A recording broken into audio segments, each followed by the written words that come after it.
তো বন্ধুরা বেশ কিছু নোটিফিকেশন ওবিসি মামলার জন্য কিন্তু আটকে ছিল এর আগে, ঠিক আছে। তো এখনও কিন্তু ওবিসি যে ম্যাটার রয়েছে সম্পূর্ণরূপে কিন্তু এখনও সলভ হয়নি, ঠিক আছে। কত পার্সেন্ট নিয়ে এখন যে নিউ রিক্রুটমেন্ট নোটিফিকেশনগুলো প্রকাশিত হবে এবং পেন্ডিং যে রিক্রুটমেন্ট নোটিফিকেশন রয়েছে কত পার্সেন্ট হারে রিক্রুটমেন্ট নোটিফিকেশনগুলো কন্টিনিউ করবে এই বিষয়ে কিন্তু থমকে রয়েছে, ঠিক আছে।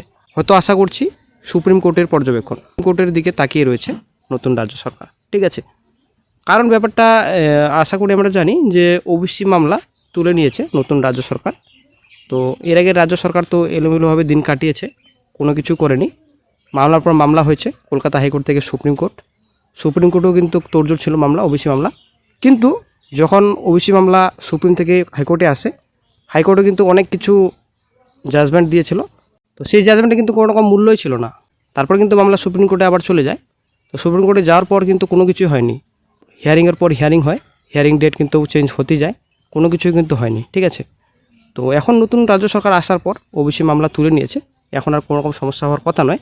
কিন্তু এখনও অনেক কিছু সমস্যা ফেস করছে নতুন রাজ্য সরকার। ডব্লিউপি, পিএসসি, পঞ্চায়েত, আদার্স যে রিক্রুটমেন্ট বডি রয়েছে সব রিক্রুটমেন্ট বডি কিন্তু ফেস করছে ওবিসি ম্যাটার নিয়ে, ঠিক আছে। তো 16,000 নিয়োগ এই বিষয়ে তো আলোচনা করা হয়েছে এর আগে। মুখ্যমন্ত্রী বড় ঘোষণা করেছেন। আজকে আমরা এই ভিডিওতে বিস্তারিত সম্পূর্ণ তথ্য আলোচনা করব, সঙ্গে থাকুন। ভিডিওটি শেষ পরে দেখুন। চ্যানেল নতুন দর্শক অবশ্যই চ্যানেলটিকে সাবস্ক্রাইব করে দেবেন। তো কিছুদিন আগে কিন্তু চ্যানেল আপডেট দেওয়া হয়েছিল। পিএসসি স্যার যে কথাটি বলেছিলেন যে পিএসসি বর্তমান সাবধানে এগোতে চাইছে।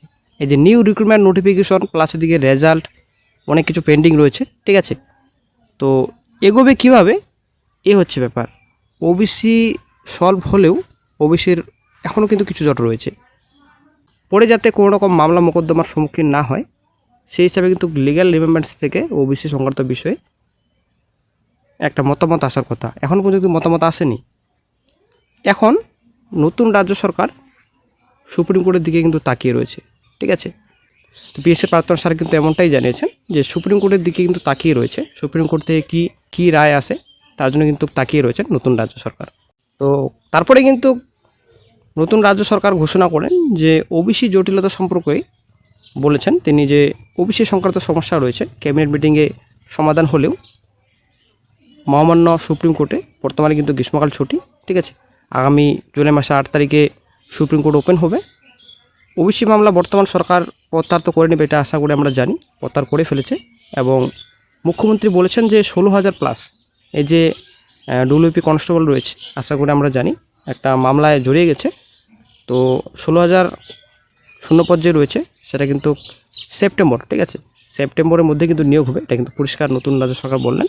এখানে রাজ্য পুলিশ 12,000 কাছাকাছি এবং কলকাতা পুলিশে 4,000, এই হচ্ছে ব্যাপার। আশা করি আমরা জানি কলকাতা পুলিশ কনস্টেবল কিন্তু মামলা জড়িয়ে গেছে। তো এই হিসাবে কিন্তু পিএসসি প্রাক্তন স্যার যে অনুমান করেছিলেন যে হয়তো সুপ্রিম কোর্টের অপেক্ষায় রয়েছে, তো সে মতো কিন্তু পরিষ্কার বোঝা যাচ্ছে নতুন রাজ্য সরকার কিন্তু সুপ্রিম কোর্টের দিকেই তাকিয়ে রয়েছে, ঠিক আছে। কী রায় আসে সেটাই কিন্তু এখন দেখার বিষয়। কারণ ব্যাপারটা হচ্ছে বর্তমানে ছুটি রয়েছে, গ্রীষ্মকালীন ছুটি। আগামী 8 তারিখে সুপ্রিম কোর্ট ওপেন হবে। আশা করি সেদিন একটা গুরুত্বপূর্ণ আপডেট পাওয়া যেতে পারে। নতুন নোটিফিকেশন পঞ্চায়েত প্লাস এদিকে আপনাদের ডিস্ট্রিক্ট কোর্টের নোটিফিকেশনগুলো রয়েছে, এদিকে আপনাদের WB SSC school service commission, WB SSC staff selection commission, আরও অনেক রয়েছে, ঠিক আছে। তো ওবিসি এখনও জট ক্লিয়ার হয়নি, এটা পরিষ্কার বুঝতে পারছি। হয়তো আগামী 8 তারিখের পর একটা ভালো হয়তো পরিষ্কার হয়ে যাবে ওবিসি মামলা।